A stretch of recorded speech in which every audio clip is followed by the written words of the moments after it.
sejarah jatuh dan bangun ini kita perlu belajar. Kerana pada setiap kemenangan dan kekalahan ada sebab dan musababnya. Dan Alhamdulillah, kita semua merasakan pilihan raya negeri tahun 2023 adalah satu detik yang sangat sukar, kerana kita nak padamkan imej kerajaan sepenggal. Dan Alhamdulillah, sebagaimana yang sahabat-sahabat seperjuangan semua lalui, daripada kemenangan kita sebanyak 55 undi pada tahun 2018, Allah mengurniakan kepada kita kemenangan dengan majoriti 4676 pada tahun 2023. Perjalanan yang tidak mudah ini bukan hanya cerita untuk kita mencapai kemenangan, tetapi juga cerita bagaimana untuk kita bersama mengisi kemenangan. Tempoh penggal pertama kita lalui dengan sedaya yang kita mampu, dan Alhamdulillah respon rakyat dibuktikan melalui pilihan raya umum negeri tahun 2023. Daripada tahun 2023 kita bekerja sehingga hari ini kita berada di bulan Julai tahun 2026. Bila pilihan raya umum yang ke-16 akan datang, kita tidak tahu tarikh yang tepat. Tapi pepatah Arab sebut kullu atin qarib, setiap yang nak mari itu dekat. Yang jauh ni ialah apa yang telah kita tinggalkan. Bila benda tu nak mari, dia adalah sesuatu yang dekat. Dan apabila kita melihat suasana yang kita lalui pada hari ini,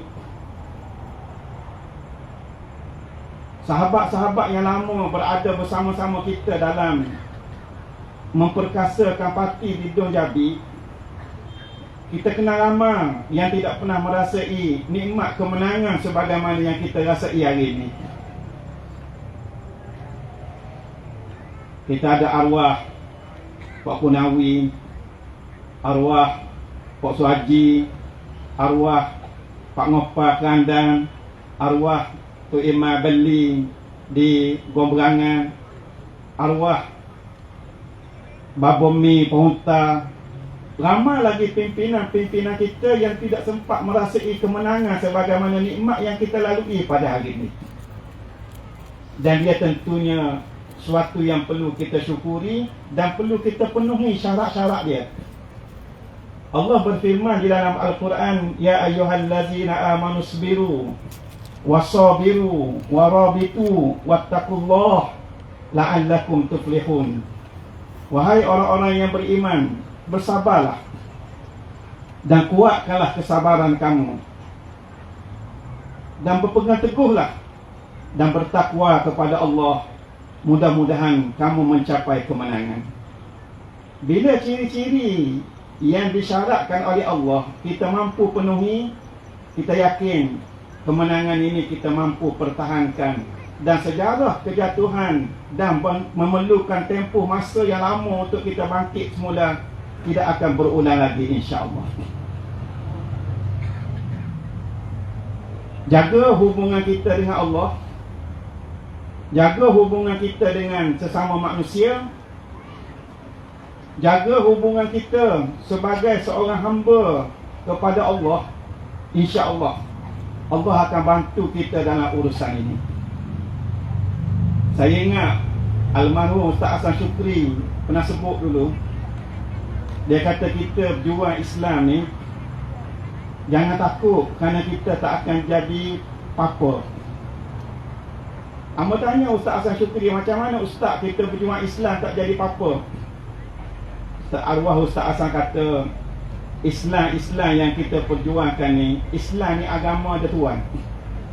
Tuan bagi Islam ni ialah Allah Azza wa Jal, yang memiliki segala khazanah kekayaan di langit dan di bumi. Dan Allah akan jaga pejuang agamanya daripada kehinaan dan kepapaan. Masa duduk di Kubang Krian dulu. Hamba duduk sekapung dengan almarhum Ustaz Mak Iraq. Semayang jemaah satu masjid dengan Ustaz Mak Iraq, duduk dalam satu usrah. Antara pesanan yang Ustaz Mak Iraq ulang-ulang, dia kata kita berjuang Islam ni kita akan jumpa belaka. Hak pahit pun kita akan jumpa, hak manis pun kita akan jumpa. Benda manis kita boleh kunyah-kunyah telan. Benda pahit nak mama tak boleh. Ustaz Mak kata jangan tehek, pakai telan gok. Kalau kita duduk dalam perjuangan Islam, kita mikir nak jumpa hak manis saja, kita salah tepat. Kita salah tepat. Dan inilah pesanan yang pernah dipesan oleh almarhum Ustaz Hasan Syukri kepada Pak Daim, Dr. Daim Sanusi Daim Mariok. Kisah yang berlaku pada tahun 1974 pernah diceritakan oleh almarhum Ustaz Hasan, dan Pak Daim pun pernah cerita. Riwayat tu mutawatir. Pak Daim ni dia balik daripada Mesir tahun 68 dengan ijazah PhD. Masuk jadi pensyarah di UKM. Tahun 1974, semasa PAS berada dalam Barisan Nasional. PAS ni sebahagian daripada Kerajaan Pusat. Yang di-Pertua Agong PAS masa tu Datuk Haji Muhammad Asri Muda. Datuk Asri panggil Pak Daim dengan seorang lagi kawan dia, pensyarah di UKM juga, nama Faisal Osman, supaya mari ke Pejabat Agong PAS yang pada masa tu terletak di Jalan Pahang Barat, dekat dengan Pejabat Harakat sekarang ni. Bila sampai di Pejabat Agong PAS tahun 74 tu, yang sambut Dr. Daim Sanusi, Pak Daim dengan kawan dia Faisal Osman ni, arwah Ustaz Hasan Syukri. Ketika tu si usaha Agong PAS merangkap si usaha kerja di Pejabat Agong PAS. Bila sampai, Ustaz Hasan tanya Pak Daim, saudara berdua ni tahu tak sebab apa Datuk Asri panggil? Pak Daim kata tak tahu. Ustaz Hasan kata Datuk Asri bercadang nak lantik saudara berdua dalam jawatan kuasa kerja PAS Pusat. Cuma sebelum daripada masuk jumpa dengan Datuk Asri, saya nak pesan beberapa pesanan. Pesanan ni Ustaz Hasan pernah kongsi dan Pak Daim pun pernah cerita. Yang pertama, Ustaz Hasan kata, sekarang ni saudara berdua belum ada jawatan. Lepas ni masuk jumpa dengan Datuk Asri, saudara berdua akan keluar sebagai orang yang ada jawatan. Tapi kalau bila ada jawatan, saudara berdua mengharapkan ada orang pakapek untuk saudara berdua berjalan, saudara berdua tak payah masuk, sila balik. Maknanya masa kita tak ada jawatan, kita boleh redah belakang dalam gok, dalam seluk, dalam pasir, dalam rupuk. Bila ada jawatan, kita mula mikir apa orang tak apa kapek. Kalau mikir gini, Ustaz Hasan kata klik lah, sebab jawatan tu merosakkan. Yang kedua, Ustaz Hasan kata sebagaimana dalam masjid ada syaitan, jangan anggap dalam PAS ni semua malaikat. Kalau kita anggap dalam PAS ni semua malaikat, kita akan kecewa. Yang ada dalam PAS ni ialah orang dengan kepelbagaian dan pelbagai perbezaan. Tapi kepelbagaian inilah menjadikan PAS ni sangat unik. Kita di kalangan kita, ramai-ramai malam ni, bila mari mesyuarat parti, ada yang boleh mari tepat sebagaimana surat panggilan pukul 9.30. Ada yang pukul 10 baru sapa. Kita sebagai pengurusi, alhamdulillah.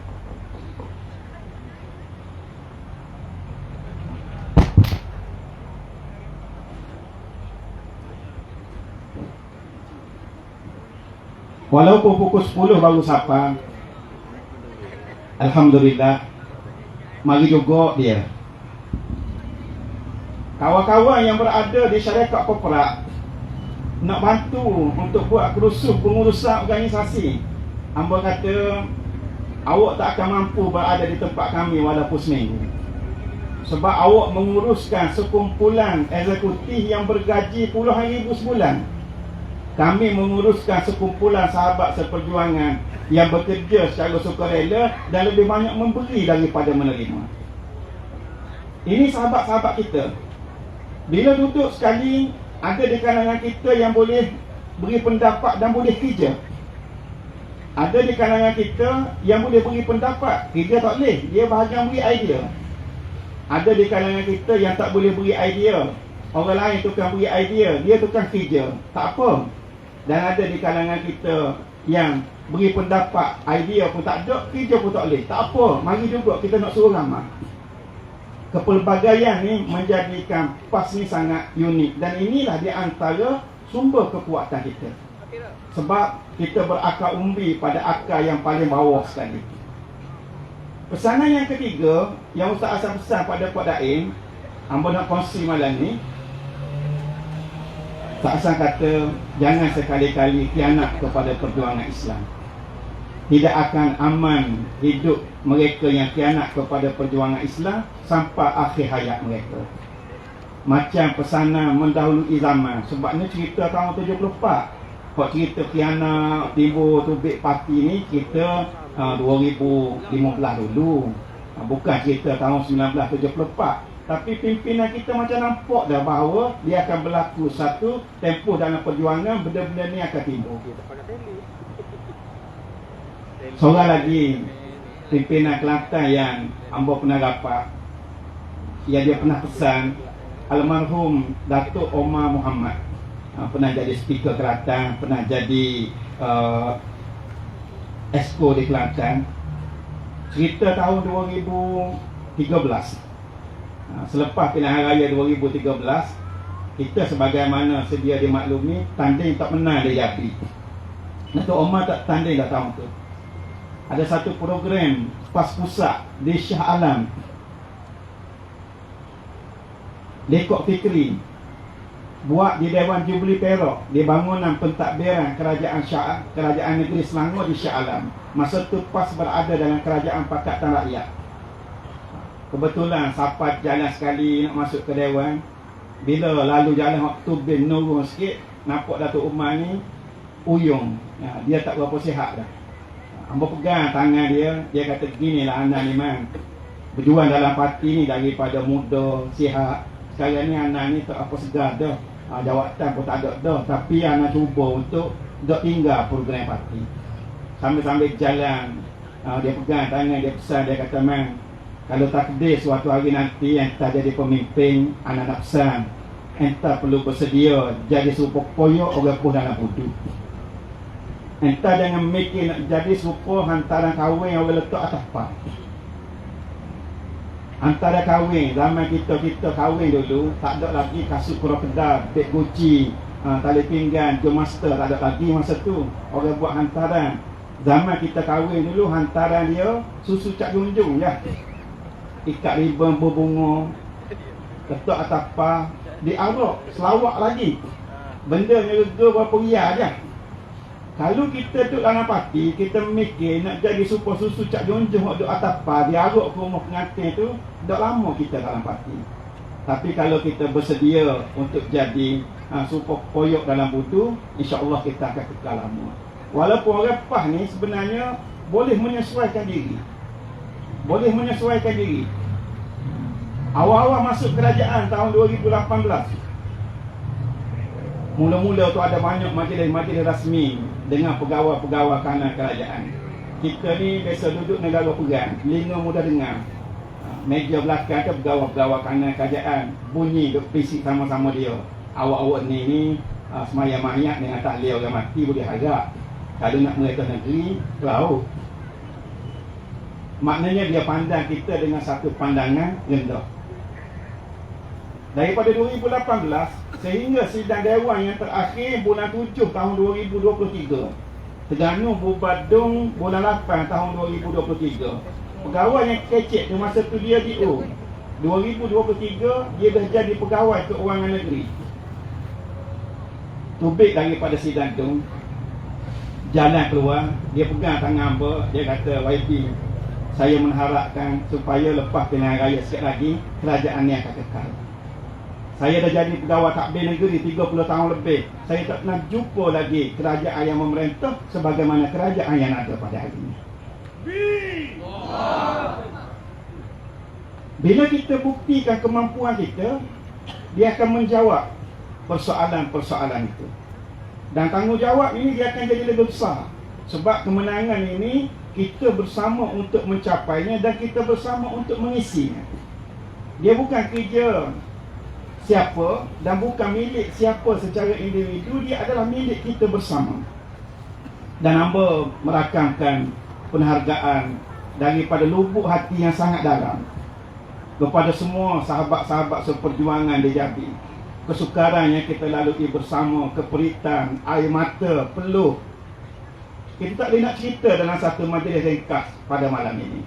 Tapi mereka yang mengalami akan merasai sebelum daripada kita sampai pada tahap pada hari ini. Dan kita yakin kita bersedia untuk terus melangkah jauh ke hadapan, memikul amanah yang dibebankan di atas bahu kita. Kerana amanah yang kita pikul ni dia bukan milik sesiapa. Amanah agama Allah ni ialah amanah daripada Tuhan Rabbul Jalil. Dan kita sangat yakin Allah tidak akan meletakkan kita dalam kehinaan dan kepapaan bila kita jaga agama dia. Dan di atas dasar itulah InsyaAllah kita akan bergerak bersama. Kerja-kerja kita sentiasa buat sepanjang tahun. Hamba ibaratkan, kalau ditakdirkan dibubarkan parlimen, dibubarkan Dewan Negeri dalam tempoh masa yang ada di depan kita, mungkin tak jauh. Kita ni macam pelajar yang sentiasa duk ulang kaji pelajaran. Kalau duduk di U kat kuliah habis semua, tutorial habis semua, assignment pensyarah suruh buat siap semua, tugasan siap semua. Jadi bila nak periksa belek sikit pun tak penat sangat dah. Tapi kalau kita nak periksa buku tak tahu duk mana, kuliah potong semua, pensyarah pun tak kenal, hak ni berat.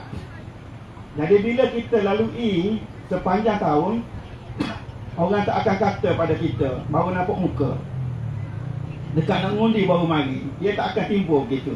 Yang timbulnya ialah inilah kita sebagaimana kita pada hari ini. Terima kasih kepada semua sahabat-sahabat seperjuangan yang telah melalui segala jerit-perih bersama selama ini. Dan insya-Allah kita akan terus melangkah bersama selagi dikurniakan kudrat oleh Allah. Terima kasih pada semua tetamu-tetamu kita. Terima kasih pada Yang Berhormat Datuk Seri Ahmad Diraja yang meluangkan masa bersama kita pada malam ni dan memberi seluas-luas masa untuk memberikan amanah. Dan kita yakin orang Jambi ni lama dah tunggu Datuk Ni Amal kita mari ke Jambi untuk memberikan amanah dan pesanan-pesanan berharga bagi menjadi bekal kepada kita pada malam ini. Akhir sekali, esok kita ada program sehari suntuk di dataran Pekan Jambi ni. Jadi esok pagi-pagi untuk kita bersama menjayakan program-program yang kita anjurkan sempena dengan program bersama rakyat pada esok hari. Pada itu saja, wabillahi taufiq wal hidayah. Assalamualaikum warahmatullahi wabarakatuh. Takbir.